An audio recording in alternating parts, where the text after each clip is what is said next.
Hi friends, आज हम बात करने वाले हैं 2018 में आई वेलस्टोन मूवी के बारे में। IMDb पर इसकी रेटिंग 6.5 है। ये स्टोरी 12 अमेरिकन सोल्जर्स की है। फिल्म की शुरुआत में हमें कुछ हमले दिखाए जाते हैं जो अमेरिका में मुख्तलिफ जगहों पर हुए थे। इन सब के पीछे एक ही नाम आ रहा था, उसामा बिन लादेन। इसके बाद हम मूवी के मेन कैरेक्टर को देखते हैं जिसका नाम कैप्टन मिच है, जो और कोई नहीं हमारे थोर भैया हैं। कैप्टन अभी अभी अपने न्यू घर में शिफ्ट हुआ है अपनी वाइफ जेन और अपनी बेटी के साथ, जो कि बहुत ज्यादा खुश हैं। कैप्टन अपनी बेटी के साथ खेल रहा होता है, तभी उसकी बेटी उसे एक न्यूज देखने के लिए कहती है। दोस्तों, ये वही न्यूज है जिसे हम 9/11 के नाम से जानते हैं। इन हमलों में करीबन 10,000 लोग मारे गए। ये न्यूज देखकर मिच फौरन अपने हेडक्वार्टर पहुंच जाता है, जिस पर उसका सीनियर पूछता है कि तुम यहाँ क्या कर रहे हो, तुम तो छुट्टी पर थे। जिस पर मिच उसे कहता है कि मैं जानना चाहता हूँ ये सब हो क्या रहा है। जिस पर उसका सीनियर उसे बताता है कि इन सब के पीछे एक ही नाम आ रहा है जिसका नाम है अल-कायदा और इसका लीडर है उसामा बिन लादेन। जिस पर मिच उसे कहता है कि हमें इसका बदला लेना है। मिच का सीनियर उसे कहता है तुम ये सब क्या बातें कर रहे हो। इस पर मिच का सीनियर उसे कहता है तुम्हें याद होना चाहिए पिछली बार तुमने कहा था कि ग्राउंड में काम नहीं करोगे, तुम सिर्फ डेस्क वर्क करोगे। मिच उसे कहता है कि ये बात मैंने उनके हमला करने से पहले कही थी और मुझे मेरी टीम वापस चाहिए। मिच का सीनियर उसे कहता है तुम्हारी कोई टीम नहीं है, तुम मेरे अंडर आते हो। मिच का सीनियर उसे ऐसा कुछ भी करने से मना करता है क्योंकि उसने खुद ही डेस्क वर्क चुना था और सब सोल्जर्स को ट्रेनिंग सेंटर से हेडक्वार्टर बुला लिया जाता है ताकि वो इस मिशन को अंजाम दे सके, ताकि जिन्होंने हमला किया है उन्हें ढूंढकर मार सके। यहाँ पर ये न्यूज देखकर सभी बहुत ज्यादा गुस्से में होते हैं। इसके बाद कैप्टन अपनी कैबिन में जाता है और जोर से अपने एक डेस्क को टांग मारता है। अगले सीन में हम दूसरे सीनियर को देखते हैं जिसका नाम होता है स्पेंसर, जिनकी रिटायरमेंट नजदीक ही होती है। अपने सीनियर के रूम में जाते हैं और अपने रिटायरमेंट वाले पेपर्स को फाड़ देते हैं। वो बोलते हैं कि कैप्टन अगर इनके साथ मिशन पर नहीं गया तो वो भी नहीं जाएंगे। फिर इसके बाद उनका चीफ सीनियर मान जाता है। इसके बाद तमाम सोल्जर्स अपने घर वालों से मिलने के लिए चले जाते हैं और ये सभी लोग अपनी फैमिलीज को अलविदा करके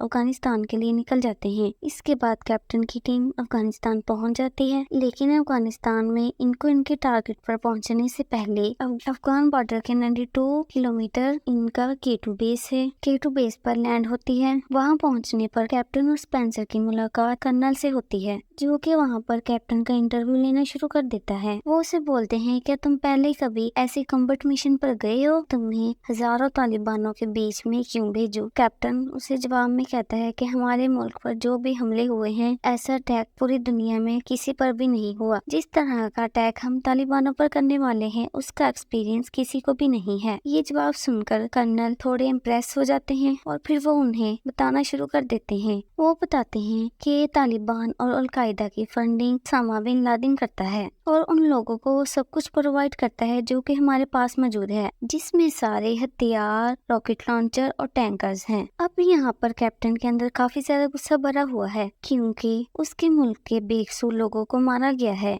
कैप्टन का एक सिंपल सा प्लान रहता है, वो तालिबान के हेड मुल्ला रिजवान को किसी तरह से मारना चाहता है। इसके बाद कैप्टन बाहर आता है और अपनी टीम के साथ मिलता है और उन्हें सब बातें बताता है जो उसे अंदर बताई गई थी। और अब सभी लोग रेडी हो जाते हैं और रात हो जाती है। सारे सोल्जर्स अपना अपना सामान लेकर हेलीकॉप्टर में बैठ जाते हैं। सारे सोल्जर्स रात के अंधेरे का फायदा उठाकर तालिबान की बेस से कुछ दूर उतर जाते हैं। थोड़ी दूर जाने पर उन लोगों को जनरल दोस्तम की टीम मिल जाती है, जो कि उन्हें रिसीव करने के लिए आई थी। दरअसल जनरल दोस्तम अमेरिका को सपोर्ट कर रहे हैं। उन्हें बताता है कि तालिबान के हेड ने तुम लोगों को मारने पर इनाम रखा है, तुम्हारी बॉडी के $1,00,000 और तुम्हारी यूनिफॉर्म के $40,000 मिलेंगे, इसलिए सबको संभल कर रहना होगा। दोस्तम अमेरिकन सोल्जर्स को सिर्फ 6 घोड़े देता है और जिसको देखते हुए कैप्टन दोस्तम से कहता है कि हम लोग तो 12 लोग हैं और तुमने सिर्फ हमें 6 घोड़े दिए हैं। तो दोस्तम उन्हें कहता है कि मेरे पास सिर्फ इतने ही घोड़े हैं, जिस पर मिच उसके साथ चल पड़ता है। इधर मुल्ला रिजवान, जो कि तालिबान का सरदार है, जिसने अपने ही कानून बना रखे हैं, वो एक औरत को बहुत सारे लोगों के सामने बिठा देता है ہے और उसकी बेटी के सामने उसे मारने वाला होता है। वो उसकी बेटी से पूछता है वो कौन सा जानवर है जिसकी गर्दन सबसे ज्यादा लंबी होती है। उसकी बेटी जवाब में कहती है जिराफ। यहाँ पर इस औरत का शोहर मुल्ला रज़ान से भीख मांगता है कि वो उन लोगों को छोड़ दे,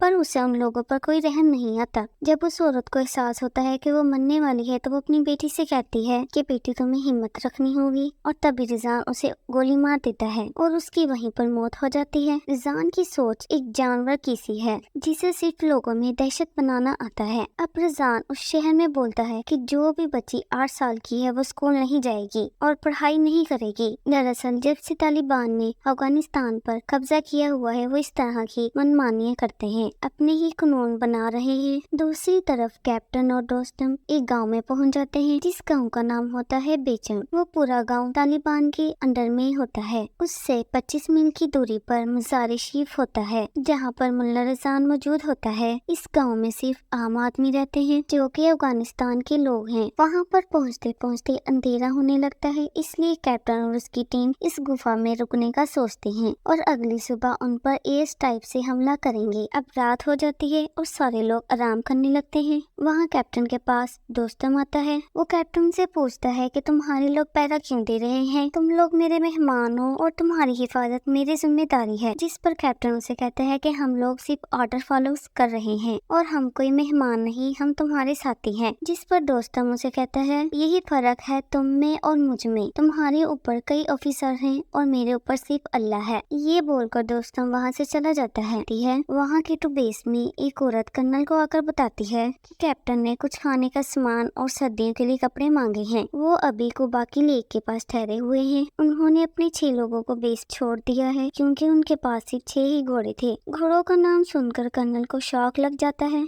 सुबह होने पर कैप्टन की टीम निकल पड़ती है। थोड़ी ही दूर चलने के बाद उन्हें तालिबान का पहला कैंप दिखाई देता है। वो इनके काफी करीब आ जाते हैं। जब कैप्टन अपनी दूरबीन से देखता है तो इनके पास हर तरह के हथियार मौजूद होते हैं। वो काफी सारी तादाद में होते हैं और ये देखकर कैप्टन दोस्तों से कहता है कि मुझे इनके थोड़ी और करीब जाने दो ताकि मैं फाइटर प्लेन को इनकी सही लोकेशन बता सकूं। लेकिन दोस्तों कहता है कि तुम्हें वहाँ जाने की कोई भी जरूरत नहीं है, मैं तुम्हें सही लोकेशन यही से बता देता हूँ। तो कैप्टन दोस्तों पर भरोसा कर लेता है, कोऑर्डिनेट्स फाइटर प्लेन को भेज देता है। थोड़ी ही देर बाद वो प्लेन वहाँ से बमबारी करना शुरू कर देते हैं। बमबारी करते ही दोस्तों के साथी काफी ज्यादा खुश हो जाते हैं जैसे कि उन्होंने पहली बार बम गिरते हुए देखे हो। लेकिन कैप्टन देखते हैं कि बम गलत लोकेशन पर गिर रहे हैं और वहाँ से सारे दुश्मन भाग रहे हैं, इसीलिए वो घोड़ा लेकर इनके और करीब जाता है और सही कोऑर्डिनेट्स भेजने लगता है। लेकिन तभी इन पर फायरिंग शुरू हो जाती है और इसी दौरान एयर स्ट्राइक्स होने लग जाती है जिससे तालिबान के सारे ठिकाने तबाह हो जाते हैं। दोस्तम कहता है अब हम कल हमला करेंगे, आज के लिए बस इतना ही काफी है। कैप्टन को कुछ समझ नहीं आता कि इसने ऐसा क्यों किया, फिर भी वो वहाँ से चले जाते हैं। इसके बाद यहाँ पर हम एयर ड्राफ्ट को देखते हैं जो कि कैप्टन ने अपने हेडक्वार्टर से मंगवाए हुए थे। लेकिन कुछ एयर ड्राफ्ट गलत जगह पर गिर जाते हैं और गाँव वाले इसे उठा लेते हैं और फिर उन्हीं एयर ड्राफ्ट को इन लोगों को पैसे देकर खरीदना पड़ते हैं। अगले दिन कैप्टन और दोस्तम फिर उसी जगह पर जाते हैं और फिर से एयर स्ट्राइक करवाते हैं। फिर कैप्टन की टीम और तालिबानियों के बीच में काफी बुरी फाइट होती है। वहाँ हमें तालिबान का हेड भी दिखाई देता है। वो मौके का फायदा उठाकर वहाँ से भाग जाता है। कैप्टन की टीम बचे हुए सारे तालिबानियों को वहाँ पर मार गिराती है। इसी में कैप्टन के साथ एक बच्चा भी होता है जो कि इस लड़ाई में मारा जाता है। अब कैप्टन के पास एयर सपोर्ट नहीं था, इसीलिए अभी इनको यहाँ से वापिस जाना था। यहाँ पर यूएस आर्मी ने एयर स्ट्राइक करके आधे से ज्यादा तालिबानों को मार गिराया था। अभी उन्होंने अपने आखिरी पड़ाव तक जाना था जो कि था मज़ार शरीफ, जो कि तालिबानों का मेन अड्डा था और इसी जगह पर उन्हें मिलेगा मुल्ला रज़ान जो कि तालिबान का हेड है। वो लोग आगे बढ़ते हैं और अपने खाने के लिए कुछ चीजें खरीद लेते हैं और उसी जगह पर थोड़ा आराम भी करते हैं। अब कैप्टन दोस्तों से बात करने जाता है और उसे बताता है कि अमेरिकन आर्मी ने हमारी तरफ से एक और टीम भेजी है जिनके लीडर का नाम है मोहम्मद। वो लोग मज़ार शरीफ की दूसरी साइड से अटैक करेंगे, इसके बाद वो दोनों तरफ से गिर जाएंगे। लेकिन ये बात बात सुनकर दोस्तम एकदम से गुस्सा हो जाता है, क्योंकि मोहम्मद उसका दुश्मन था और वो बिल्कुल भी नहीं चाहता था कि अमेरिकन उसके साथ मिलकर काम करे। वो कहता है कि अगर यूएस आर्मी की टीम मोहम्मद के साथ गई तो वो यूएस आर्मी के कैप्टन का साथ छोड़ देगा, और दोस्तम ऐसा ही करता है। दोस्तम कैप्टन का साथ छोड़कर अपने आदमियों के साथ वहाँ से चला जाता है। इसके बाद कैप्टन अपने साथियों को बुलाता है और उन्हें ये बात बताता है कि दोस्तम ने हमारा साथ छोड़ दिया है, लेकिन वो लोग हार नहीं मानेंगे और आगे निकल जाते हैं। यहाँ पर कैप्टन की जो दूसरी टीम होती है वो भी आ जाती है, जिसे कि अमेरिकन आर्मी ने भेजा था। यहाँ से थोड़े ही दूर चलने पर उन्हें मज़ार शरीफ दिख जाता है, लेकिन वहाँ के हालात इनकी उम्मीद से भी ज्यादा खतरनाक होते हैं। यहाँ पर काफी सारे दुश्मन के लोग होते हैं, उनके पास अलग अलग तरह के हथियार होते हैं और ये लोग तादाद में भी बहुत ज्यादा होते हैं। कैप्टन यहाँ पर पहले एयर स्ट्राइक करवाता है और ये बहुत बड़ी एयर स्ट्राइक होती है जिससे ये पूरी जगह तबाह हो जाती है, जिसमें बहुत सारे लोग मारे जाते हैं। इसके बाद भी कुछ लोग आगे बढ़ते हैं और गन फाइट करने लगते हैं। तभी स्पेंसर की टीम के पास आने के लिए कुछ तालिबानी आ जाते हैं। उन्हें देखकर स्पेंसर अपने एक साथी से कहता है कि हमें इन लोगों को चेक करना चाहिए, लेकिन तभी इन तालिबानियों में से एक खुद को बम से उड़ा देते हैं और फिर हर तरफ तबाही मच जाती है। और इसी दौरान स्पेंसर काफी ज्यादा जख्मी हो जाता है और बेहोश हो जाता है। इसी हालत बहुत ज्यादा खराब होती है। तभी दोस्तम क्या करने के लिए दोबारा आ जाता है और तभी अचानक से इन लोगों पर तालिबान रॉकेट लॉन्चर छोड़ने लगते हैं और वो पहाड़ों पर रॉकेट लॉन्चर मार रहे होते हैं, जिससे कि सभी आदमी यहाँ पर जख्मी हो रहे थे। हर तरफ भाग दौड़ मची होती है। इसी बीच मुल्ला रजान अपने छुपे हुए ठिकाने से बाहर निकलता है और मशीन गन से गोलियां चलाने लगता है। ये गोलियां दोस्तम के साथियों को आकर लग जाती हैं, जिससे कि वो भागना शुरू हो जाते हैं। तभी दोबारा से एयर स्ट्राइक होने लगती है। इसके बाद पूरी तरीके से वहाँ पर खामोशी छा जाती है। ये वही खामोशी होती है जो कि मौत से पहले होती है। फिर कैप्टन अपने साथियों के घोड़े पर सवार होकर यहाँ पर ये लोग बहुत सारे तालिबानियों को मार जाते हैं, लेकिन इसी दौरान वो भी साथी होते हैं वो मिसाइल की वजह से मारे जाते हैं और उनमें एक मिसाइल आकर कैप्टन के पास गिर जाता है, जिससे वो भी जख्मी हो जाता है। लेकिन वो दोबारा उठता है और सबसे कहता है कि IM-15 लॉन्चर है और उसे लोड होने में 2 से 3 मिनट का वक्त लगेगा। इससे पहले कि वो सारे मिसाइल को लोड करे हमें उसके अंदर जाना होगा। इन सभी को इसे चलाने से रोकना होगा, नहीं तो हम सभी लोग यहाँ पर मारे जाएंगे। फिर दोस्तम और कैप्टन के साथी मिलकर उनके अड्डे के अंदर घुस जाते हैं और फायरिंग करना शुरू कर देते हैं और अंदर तक जाते रहते हैं, जहाँ पर ये लोग मिसाइल से फायर कर रहे थे। और यहाँ पर ये लोग बहुत सारे तालिबानों को मार देते हैं। अपने साथियों को मरता हुआ देखकर मुल्ला रजान वहाँ से गाड़ी लेकर भागने लगता है, लेकिन कहते हैं कि जब किस्मत खराब होती है उसे ऊंट पर भी बैठा दो तो भी कुत्ता काट लेता है। तो यहाँ पर मुल्ला रजान के साथ भी यही होता है। वो अपनी गाड़ी से भाग रहा होता है, लेकिन तभी उसकी गाड़ी एक गड्ढे में फंस जाती है और वहीं पर दोस्तम अपने घोड़े पर आकर उसे गोली मार देते हैं, जिससे उसकी मौत हो जाती है। ये सभी लोग सभी तालिबानियों को मार देते हैं और यहाँ पर ये लोग जंग जीत जाते हैं। लेकिन अभी स्पेंसर की हालत बहुत ज्यादा खराब थी, इसीलिए कैप्टन वहाँ पर एक चॉपर बुला लेता है और फिर ये सभी लोग वहाँ से निकल जाते हैं। इसके बाद बेस पर सभी लोग सेफली पहुंच जाते हैं। इसके बाद जनरल दोस्तम और मोहम्मद में भी दोस्ती हो जाती है, जो कि पहले एक दूसरे के दुश्मन थे। और जाते जाते जनरल दोस्तम कैप्टन से काफी अच्छी बातें करते हैं और फिर सारे अमेरिकन वापस आ जाते हैं और वो भी सही सलामत और जिंदा। इस जंग के बाद यूएस आर्मी ने जनरल दोस्तम को अफगानिस्तान का वाइस प्रेसिडेंट बना दिया था